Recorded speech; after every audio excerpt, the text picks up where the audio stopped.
മിശിഹായിൽ ഏറ്റവും സ്നേഹിക്കപ്പെട്ടവരെ, ക്രിസ്മസിന്റെ ഏറ്റവും അടുത്ത ദിവസങ്ങളിലേക്ക് നാം പ്രവേശിക്കുകയാണ്. വിശുദ്ധ മത്തായിയുടെ സുവിശേഷം 1-ാം അധ്യായം 23-ാം വാക്യത്തിൽ നാം ഇപ്രകാരം കാണുന്നു: ദൈവം നമ്മോടുകൂടെ എന്നർത്ഥമുള്ള ഇമ്മാനുവൽ എന്നവൻ വിളിക്കപ്പെടും. വീണ്ടും വിശുദ്ധ യോഹന്നാന്റെ സുവിശേഷം 1-ാം അധ്യായം 14-ാം വാക്യത്തിൽ നമ്മെ കാണുന്നു: വചനം മാംസമായി നമ്മുടെ ഇടയിൽ വസിച്ചു. തന്റെ ഏകജാതനെ നൽകാൻ തക്ക വിധം നമ്മളെ സ്നേഹിച്ച ദൈവം നമ്മോടുകൂടി ആയിരിക്കാൻ വേണ്ടി മനുഷ്യനായതിൻ്റെ ഓർമ്മയാണ് ക്രിസ്മസ്.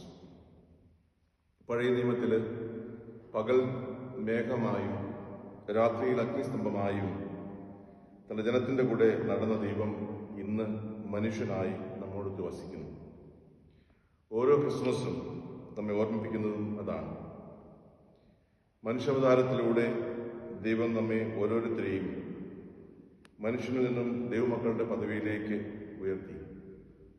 1-ാം യോഹന്നാന്റെ ലേഖനം 3-ാം അധ്യായം 1 വാക്യം. ക്രിസ്മസ് നമ്മെ ദൈവസ്നേഹത്തെപ്പറ്റി ഓർമ്മിപ്പിക്കുന്ന പോലെ തന്നെ കർത്താവിനുള്ള സ്നേഹത്തെ കുറിച്ചും ചിന്തിക്കുവാനുള്ള അവസരമാണ് ക്രിസ്മസ്. നമ്മെ സ്നേഹിക്കുന്ന കർത്താവിനോട് നാം എത്രമാത്രം സ്നേഹമുള്ളവരാണ് എന്ന് ചിന്തിക്കുവാനുള്ള അവസരം കൂടിയാണ് ക്രിസ്മസ്. ഒരു ചെറിയ കഥ വായിച്ചു ഓർക്കുന്നു.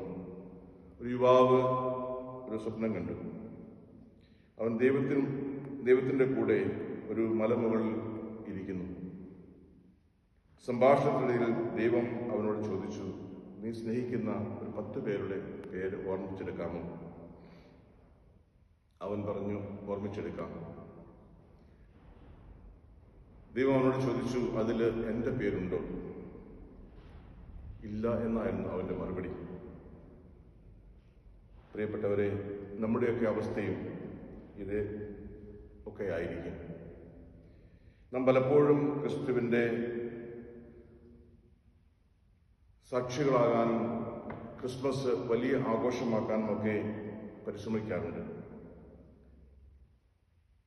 പക്ഷേ ഈശോയോടുള്ള നമ്മുടെ സ്നേഹം ആ യുവാവിൻ്റേതുപോലെ പലപ്പോഴും ആയിരിക്കും. നമുക്ക് ചിന്തിക്കാം, നമ്മെ സ്നേഹിക്കുന്ന ദൈവത്തോട് നമുക്ക് എത്രമാത്രം സ്നേഹമുണ്ട്. അവിടുത്തെ കൂടി യാകാൻ നമുക്ക് പരിശ്രമിക്കാം.